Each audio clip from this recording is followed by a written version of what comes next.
A Friendly Address to Mrs. Fry in Newgate. By Thomas Hood. A Friendly Address to Mrs. Fry in Newgate. 1. Sermons in Stones. As You Like It. Out, out, damned spot. Macbeth. I like you, Mrs. Fry. I like your name. It speaks the very warmth you feel in pressing in daily act round charity's great flame. I like the crisp brown way you have of dressing, good Mrs. Fry. I like the placid claim you make to Christianity, professing love, and good works.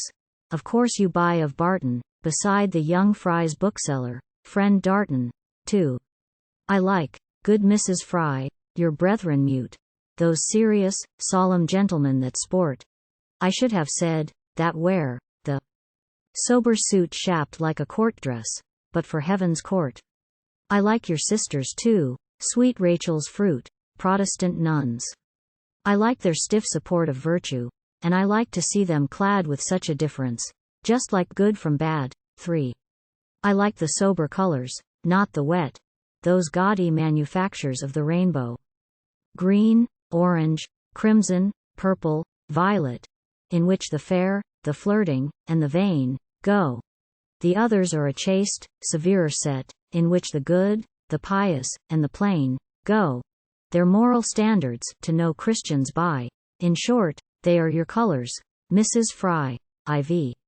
As for the naughty tinges of the prism, crimson's the cruel uniform of war, blue, hue of brimstone, mine's no catechism, and green is young and gay, not noted for goodness, or gravity, or quietism, till it is saddened down to tea green, or olive, and purple's given to wine, I guess, and yellow is a convict by its dress.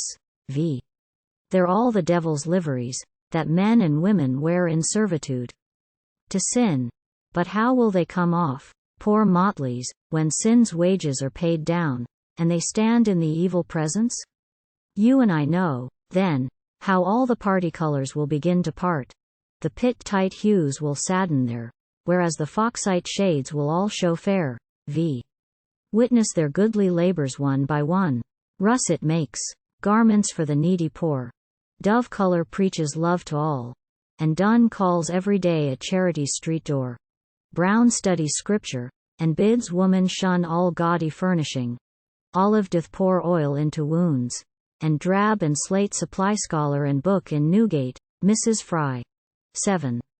Well, heaven forbid that I should discommend the gratis, charitable, jail endeavor, when all persuasions in your praises blend. The Methodists' creed and cry are, Fry forever.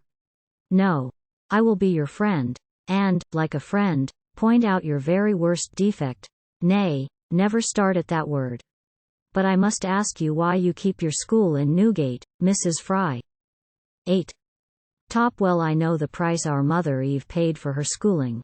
But must all her daughters commit a petty larceny, and thieve, pay down a crime for entrance to your quarters? Your classes may increase, but I must grieve over your pupils at their bread and waters. Oh, though it cost you rent, and rooms run high.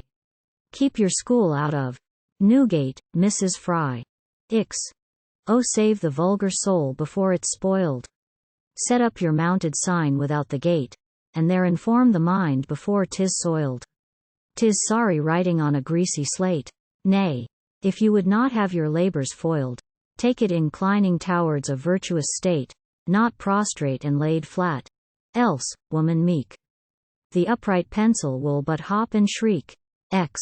Ah, who can tell how hard it is to drain the evil spirit from the heart it preys in, to bring sobriety to life again, choked with the vile anacreontic raisin, to wash black Betty when her black's in grain, to stick a moral lacquer on Moll brazen, of Suki Tawdry's habits to deprive her, to tame the wild foul ways of Jenny Diver.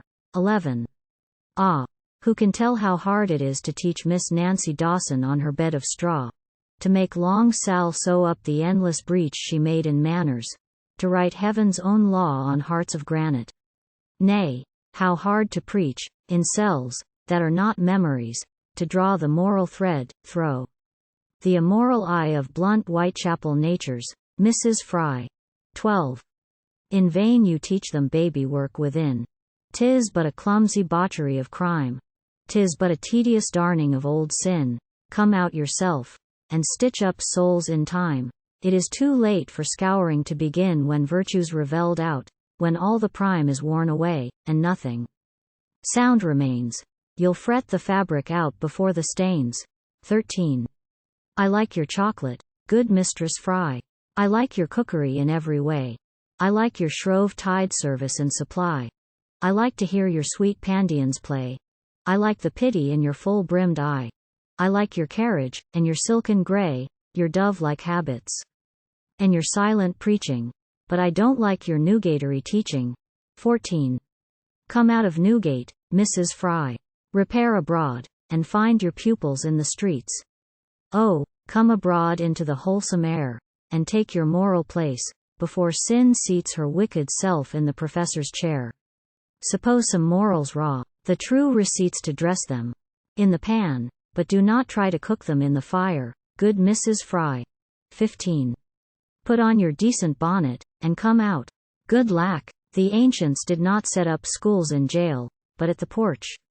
Hinting, no doubt, that vice should have a lesson in the rules before 'twas whipped by law. Oh, come about, good Mrs. Fry, and set up forms in stools all down the Old Bailey, and throw Newgate Street, but not in Mr. Wantner's proper seat. 16. Teach Lady Barrymore, if, teaching, you that peerless peeress can absolve from dolour. Teach her it is not virtue to pursue ruin of blue, or any other colour.